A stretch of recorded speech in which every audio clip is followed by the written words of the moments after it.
Hantu jagung bakar.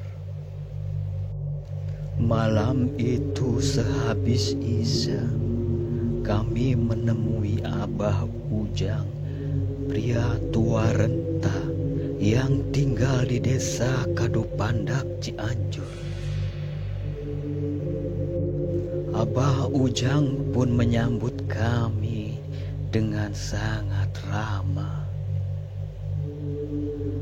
Lalu kami dipersilahkan untuk masuk dan duduk di depan teras. Kami pun duduk bersama di depan teras rumah Abah Ujang, ditemani secangkir kopi panas dan singkong rebus yang sangat mengembul.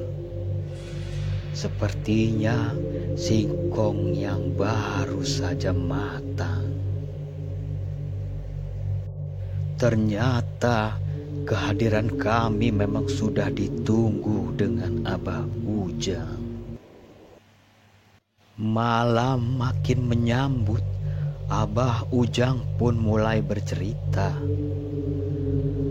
Dahulu kala di kampung itu dihebohkan dengan meninggalnya seorang janda muda atau disebut jagung bakar secara tragis dan misterius.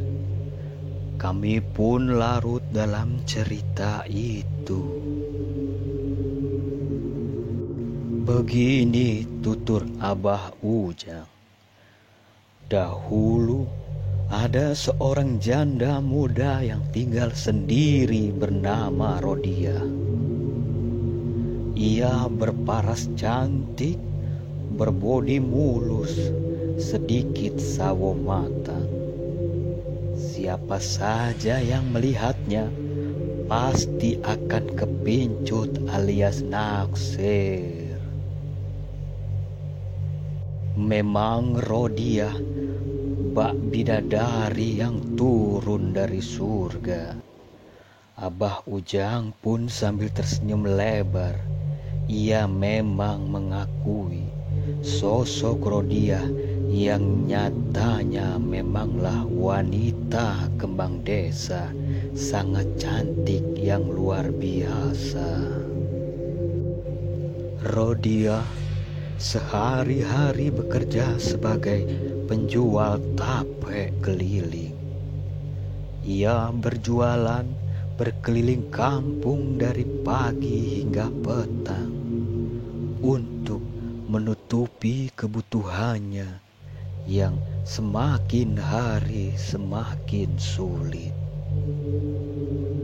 Rodia orang yang ramah, jadi wajar saja banyak pria yang suka padanya.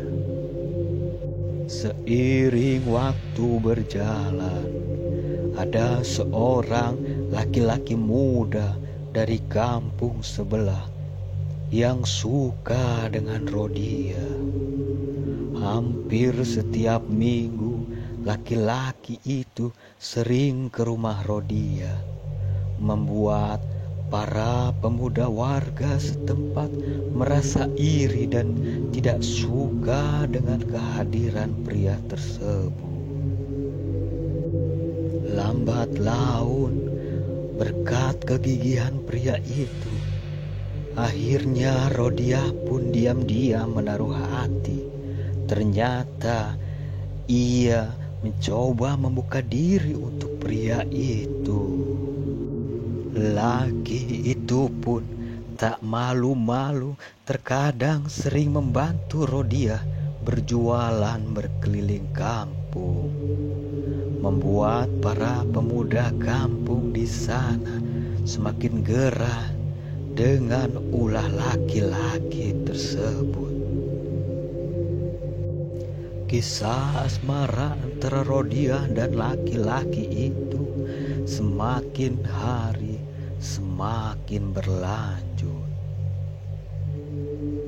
Mereka semakin mesra seperti sepasang remaja yang baru saja jatuh cinta. Singkat cerita, 1 bulan berlalu, Rodia sang jagung bakar tak pernah lagi terlihat berjualan tape keliling kampung. Rumahnya yang biasa ramai kini terlihat sepi. Tak ada tanda-tanda kehidupan di rumah itu. Warga kampung pun tak menyadari kalau Rodia sudah 1 bulan tak berjualan keliling kampung lagi. Setelah hilangnya Rodia, pada malam hari ada sekumpulan warga yang sedang jaga ronda malam.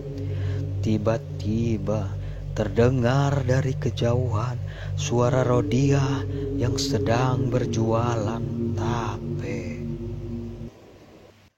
Warga yang sedang ronda pun terkejut mencari di mana keberadaan suara Rodia itu. Keesokan harinya, warga kampung menjadi heboh dan kampung menjadi sepi dan sunyi.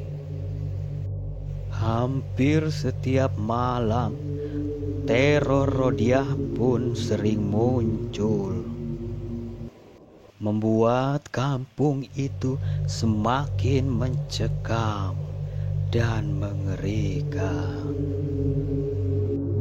Pada akhirnya, warga kampung itu pun bersepakat ingin membongkar rumah Rodia yang sudah terkunci lama.